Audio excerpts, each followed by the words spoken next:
USF walked into Gainesville yesterday and took down the Gators in a major upset for the Bulls. On Florida's side, I don't know if this game could have been coached much worse than it was. I mean, offensively, there's such an over-reliance on incorporating the tight ends, Hayden Hansen and Tony Livingston, into the game plan when you have so many better playmakers who just need to be getting the ball.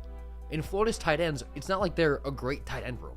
Like, they're fine players, but these are not guys that should be the focal point of really any offense. And Jaden Baugh, who averaged over 5 yards a carry, they kind of went away from him after that first drive, first half. Didn't have him in the game on that final drive when they could have milked the clock and won it. I mean, a lot of it I can't really explain.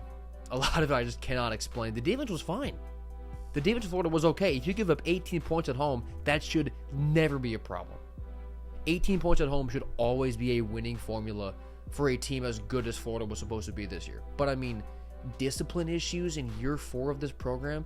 Brandon Bett, the player for Florida who spit on the USF lineman and gave him the 15 yards, there's a case he shouldn't play the rest of the year. Because that move in a vacuum is horrible.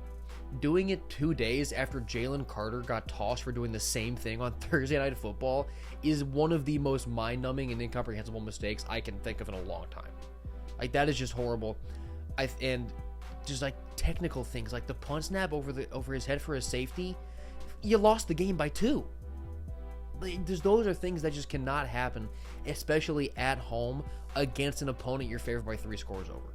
It's just so many silly mistakes, and it's the same problem that Florida's been having over the past 3 seasons. And look, when Napier got up there after losses in the past few years and said, it's on me, it's on coaching, we have to execute better, it was sort of refreshing for Gator fans to see that. Continuing to say it without anything being fixed is almost like you're mocking the fans. So, looking at Florida's schedule from this point out, I think 1-5 is absolutely on the table as their record for the first 6. And if that happens, look, I don't think that Florida should have let Alex Golich leave Gainesville. That's what I think. But we'll see how this season goes. I mean, we know that schedule. If Florida doesn't win one of the 2 against LSU or Miami, they're going to be in a really bad spot.